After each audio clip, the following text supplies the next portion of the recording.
12, Business and Behaviorism.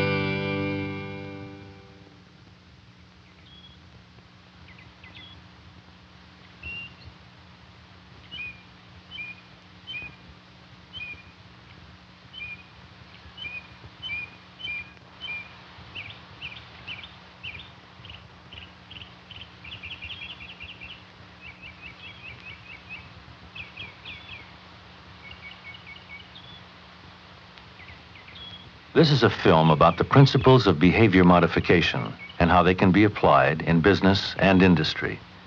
It is designed for all levels of management, from line to staff operations. The film features Dr. B.F. Skinner, author of Walden 2 and Beyond Freedom and Dignity. The film also features Edward Feeney, Vice President Systems Performance at Emory Air Freight.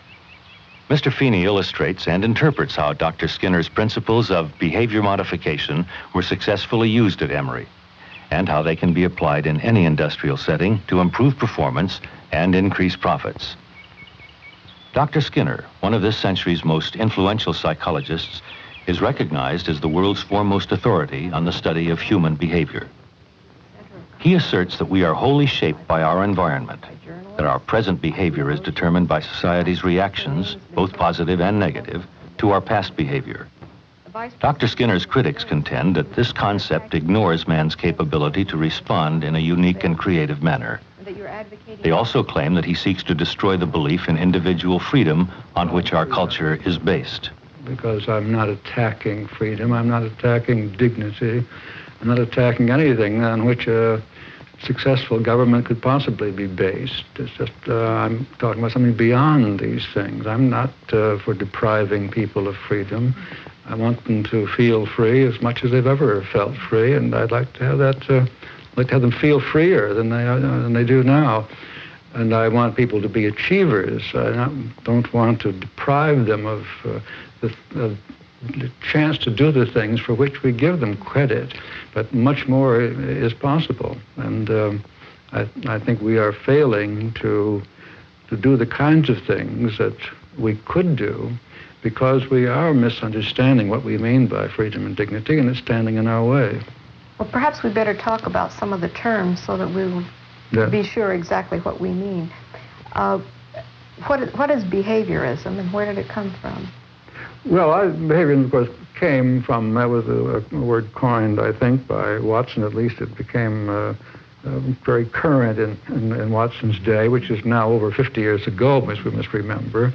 What we now understand is that there is a much more intimate relation between behavior and the environment in which the organism exists at the moment, the environment to which it's been exposed in the past, and of course, via genetic endowment, through the effect of the environment on the evolution of the species. So that behavior is, rather than attributing it to states of mind, feelings, and that kind of thing, you attribute it to an environmental history. That's what I mean by behaviorism, and that's, I think, what has always been the essential position.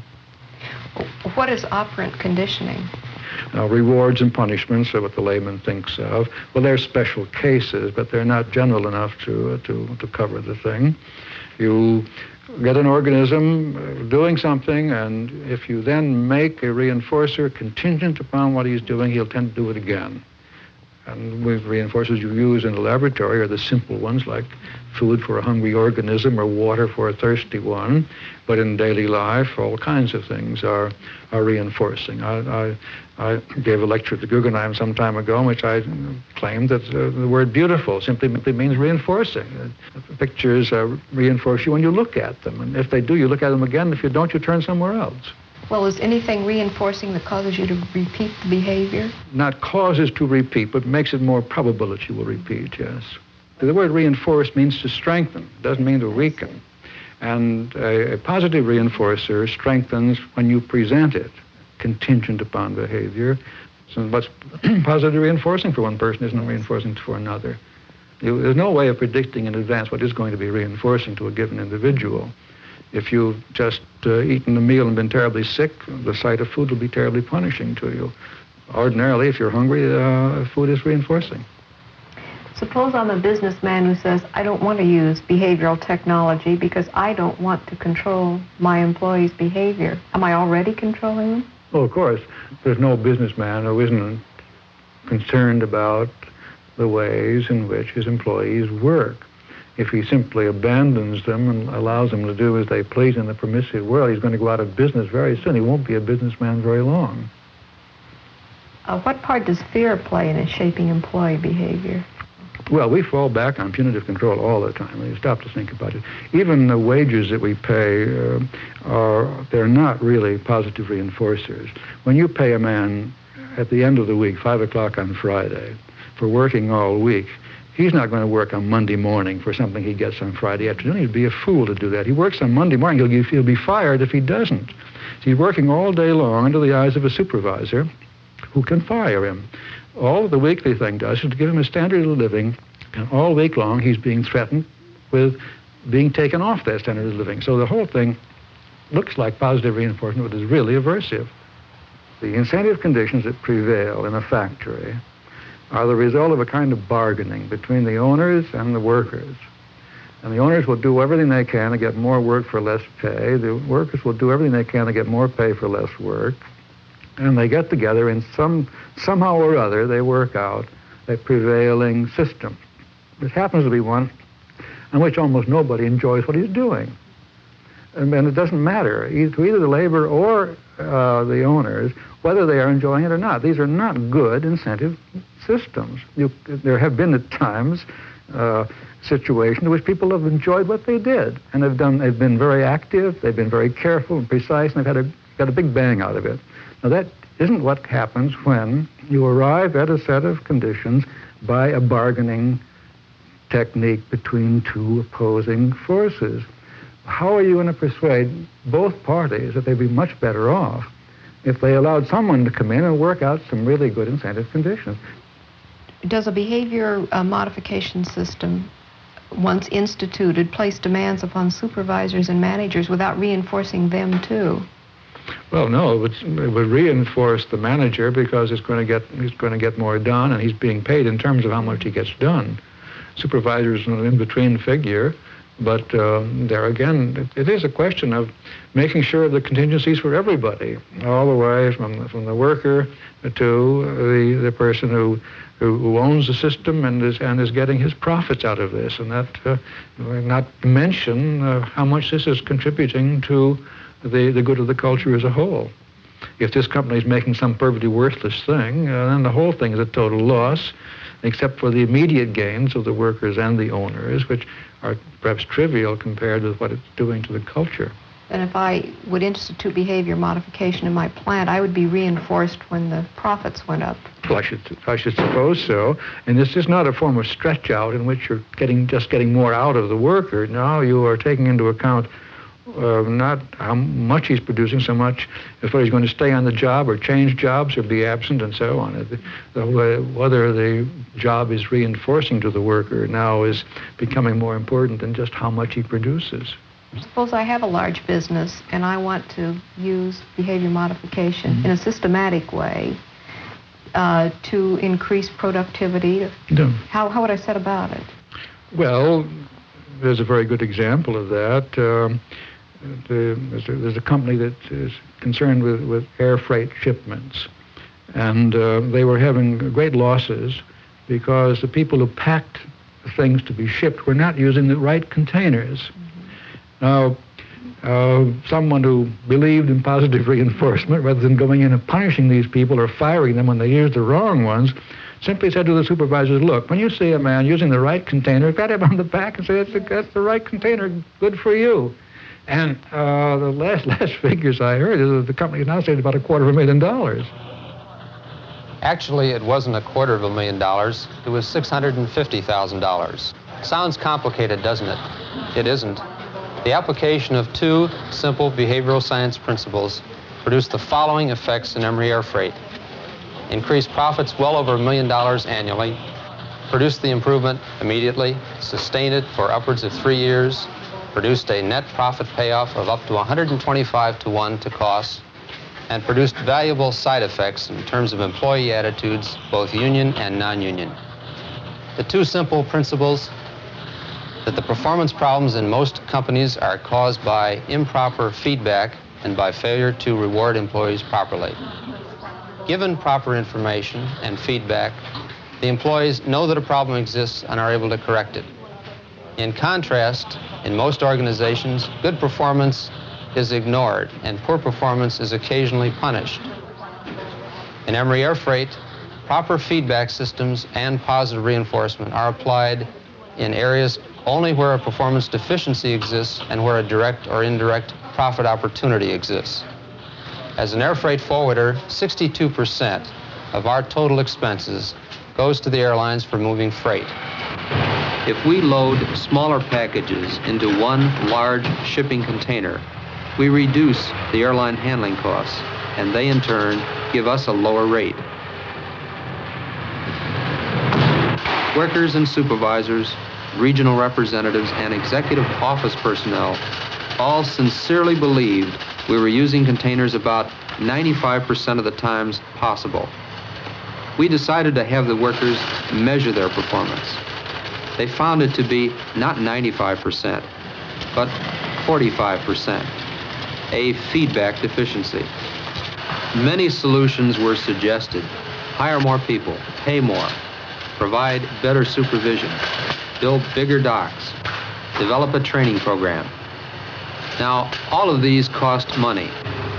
We decided to try to change performance simply by changing consequences, namely feedback and positive reinforcement. The dock workers began to measure their own performance by using a simple checklist. The checklist, maintained by the individual worker, is the core of the feedback process. It provides him with an up-to-the-minute record of his work activity, which he could compare to the established goal. They pass the information up to the supervisors and managers. Then we taught each supervisor and manager, tier by tier, to reward through praise and recognition for good performance. How you doing there on your containerization? Very good. That'll probably put us in, about 94%, This is positive reinforcement. Real good. That is, rewarding the employee for improvement in relation to the performance goal. Real nice. Keep up that, we'll be up to 100% before long. Real nice. From 45% of standard, what do you think performance rose to before we tried more expensive solutions? It rose to 95%. How soon? One day. The cost of the program, $5,000. $100 for printing up the forms for the feedback program, and $4,900 for travel expenses and salary costs for the change agent traveling between key offices in the United States. The cost of praise and recognition, nothing. We applied the same principles to other performance areas which fell short of our goals. We wanted our customer service personnel to make all customer service callbacks by phone within 90 minutes. We began a program of self-feedback and positive reinforcement. By reinforcing any improvement in behavior, even a small one, we made it more likely that that behavior would reoccur. In this way, by rewarding each level of improvement, performance rapidly rose from 30% to 90% of standard, our desired goal. Corliss, I see your call count isn't up to the volume we have set for you. You are keeping track of them, and you're doing an excellent job on all those that you're taking. Keep it up. Thank you. Dr. Skinner calls this technique shaping. Isn't this manipulation? This is a word with the wrong connotations. A manager can't avoid influencing his employee. When a behavior occurs, either the manager rewards, doesn't reward, or punishes. Each has an effect. This really is a question asked by people unaware of their great influence on others. Do you want that picked up in the shipping department? Okay, we'll send somebody out to do it for you. Thank you. Can you trust people to measure themselves? Yes. Reward people for reporting honestly, that is below standard, and you will continue to get valid figures. But punish those reporting performance below standard, and the reports may be altered. The computer area, where productivity was increased 20%, provides a good example of a principle that applies to all performance areas, the scheduling of positive reinforcement. The timing and spacing of how often a worker is rewarded is very important. Dr. Skinner calls this a schedule of reinforcement. Morning, Pete. Hi, Arnie. I see you exceeded your goal of 30 an hour. That's very good. Thank you. Keep it up. We scheduled rewards so that more reinforcement was given at the outset for slight improvement, for every improvement, and then on a diminishing intermittent schedule. We found that once desired behavior was established, individual feedback structured positively, that is, what am I doing well, became rewarding. Positive reinforcement by a superior could be gradually decreased, though not eliminated. Performance, however, remained high. John, normally you send this feedback to us in Wilton, Connecticut, but since I'm here in Los Angeles, how are you doing sales-wise? Another essential point about positive reinforcement and feedback is that these techniques are applicable to all levels of company operations. We found that they worked equally well, whether they were applied to dock workers, supervisors, or managers and executives. Which we report on. Very good. A specific example, pickup calls answered in service in 30 seconds. They're performing at 97% efficiency here. That's as close to perfection as you're going to get. Excellent.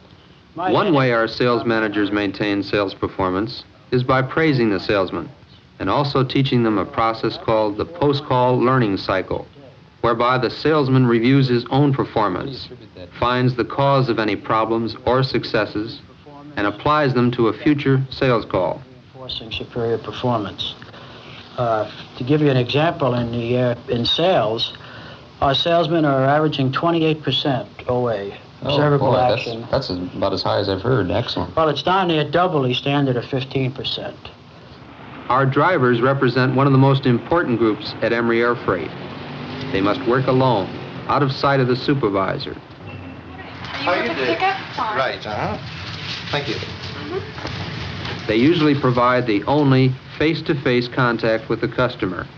The cost per pickup and delivery is the second highest expense item in the company. Okay, thanks a lot. We'll see you tomorrow. Bye. Measurement, feedback, and positive reinforcement are applied to key payoff areas in driver and dispatcher performance. One simple device adds a few columns to the driver's delivery manifest.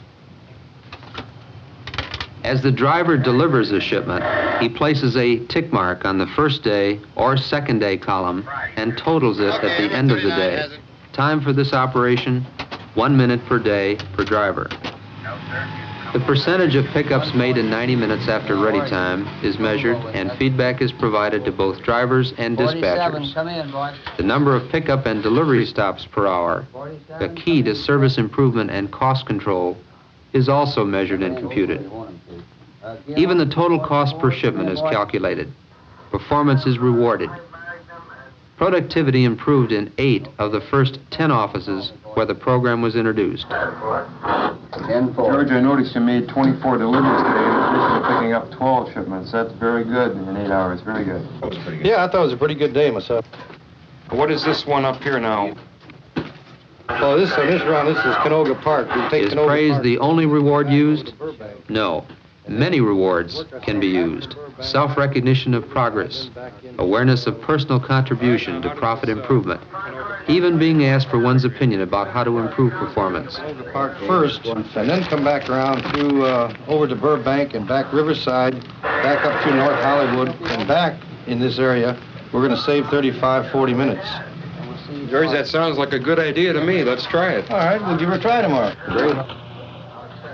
In summary, remember these 2 principles. Correct the feedback deficiencies and reward performance. And try these solutions before you try more expensive solutions. and good luck. I hope you have as much success and profits from using these two principles as we've had here at Emory Air Freight. I'm not for depriving people of freedom. I want them to feel free as much as they've ever felt free.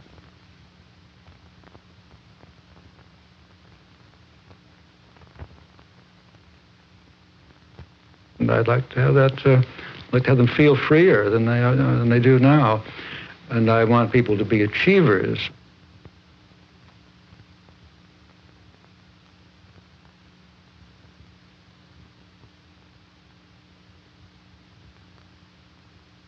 A positive reinforcer strengthens when you present it, contingent upon behavior.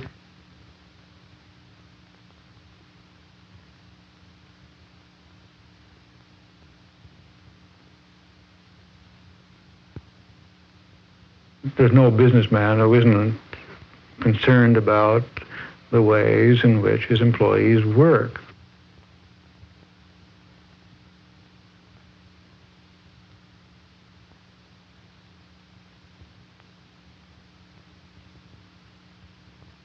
Whether the job is reinforcing to the worker now is becoming more important than just how much he produces.